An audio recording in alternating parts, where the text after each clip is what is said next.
সংসার আমরা কেন করছি? কার সুখে করছি?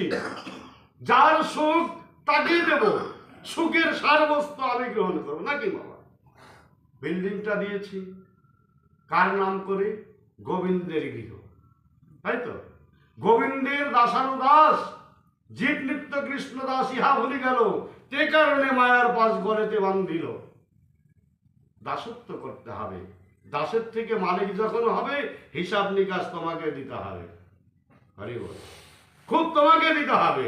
আর মালিকের ঘরে যখন আমি দাসত্ব করছি তখন হিসাবটা আমার কাছে থাকলেও মালিক এসে যখন বলবে আমার কর্তব্য কর্ম করতে গিয়ে ওর একটু ভুল হয়েছে, যা ক্ষমা করে দিলাম, এবার থেকে তুই শুধরে যা, পরের বারে যেন এই ভুলটা না হয়। কিন্তু যখন আমি নিজে মালিক তখন কার কাছে বলবো?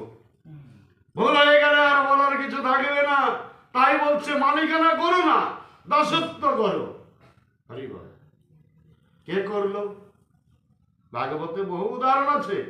যখন এরা এসে বলল প্রভু গো সেবার জন্য পাঠালে তোমার নাম বললাম, তবু সেবা দিল না, উপরন্তু আমাদের প্রহার করতে চাইল। এবার কৃষ্ণ বলছে বাবারে, পাঠিয়েছিলাম সঠিক জায়গায়, কিন্তু তোরা জায়গায় গিয়ে জায়গা নির্ধারণ করতে পারিস না।